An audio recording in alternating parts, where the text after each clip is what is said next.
Bonsoir, la France a battu l'Allemagne 2-1. Vous avez vu le match, vous avez vu les buts. Regardons maintenant les statistiques pour mieux comprendre pourquoi la France a gagné. Tout de suite, c'est Foot de Stats et on commence avec le bon, l'absent, l'inefficace et l'endurant. Antonin Vabre, vous êtes ce soir notre Allemand de service.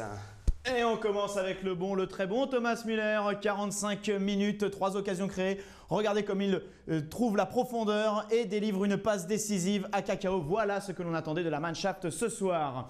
On continue avec Jérôme Boateng. Il est né à Berlin, pourtant il était complètement à l'ouest. 33,3% de duels gagnés. C'est le plus faible total des défenseurs allemands. Jérôme Boateng, c'est l'absent. On continue avec André Schürrle qui aurait peut-être dû rester sur le banc. 10 passes, 100% de passes réussies. Pourquoi? 0 occasion créée. C'est l'inefficace.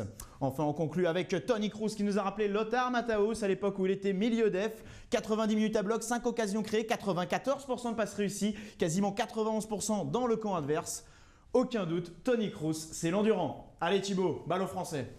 Et on commence avec le bon Mathieu Valbuena, 68 minutes de jeu, 5 occasions créées, 68 minutes de jeu et 91,5% de passes réussies, c'est 43 sur 47, 5 occasions créées donc et c'est lui qui est à l'origine du premier but. Vous allez le voir dans un instant, il donne le ballon à Debuchy côté droit qui va amener le but ensuite d'Olivier Giroud. Regardez cette action, c'est magnifique.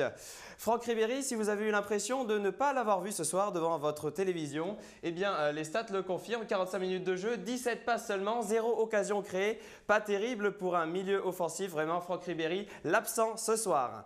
Jérémy Ménès, il est un des joueurs qui a gagné le plus de duels en 45 minutes, 9 duels gagnés, mais 0 occasion créée. Ce n'est absolument pas grâce à Jérémy Ménès que la France s'est imposée ce soir. Et puis on termine avec Mathieu Debuchy, 90 minutes de jeu, 90 minutes de jeu et 9 duels gagnés à l'origine des 2 buts.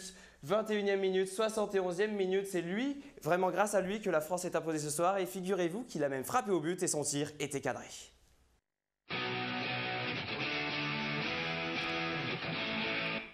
Une stat capitale dans l'analyse de ce match, le nombre de centres de l'Allemagne, 18. Rien d'anormal, me dites-vous, oui, mais seulement 4 sont venus du côté gauche. Alors cela veut-il dire que le jeu a penché à droite, côté allemand? Eh bien non, cela veut plutôt dire que mon latéral droit, Mathieu Debuchy, a littéralement muselé vos ailiers, André Schürrle et Thomas Müller, entrés en seconde période.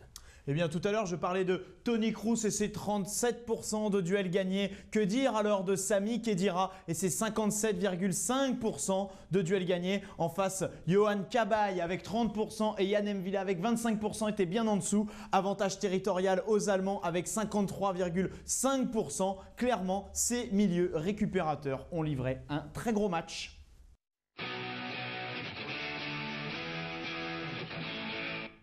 On passe aux stats collectives, 48,3% de possession pour les Allemands, plus de 51% pour les Français. En revanche, les joueurs de Joachim Löw ont gagné 65 duels contre 56 aux Bleus. Ce match Allemagne-France, Thibaut, était vraiment serré. Oui, mais la France a tiré au but une fois de plus que les Allemands, 15 tirs contre 14, une frappe cadrée de plus également pour les Français. Et puis regardez cette statistique des corners, 5 pour l'Allemagne, 9 pour la France, c'est 4 de plus pour les Français. Donc Antonin, victoire, match serré, oui, mais victoire des Français. Allez, Foot de Stats, c'est fini pour ce soir. On remercie toute l'équipe de Pierre Galaccio qui était aux commandes. On se retrouve le 11 juin pour l'analyse en statistique de France-Angleterre. Salut! Auf Wiedersehen!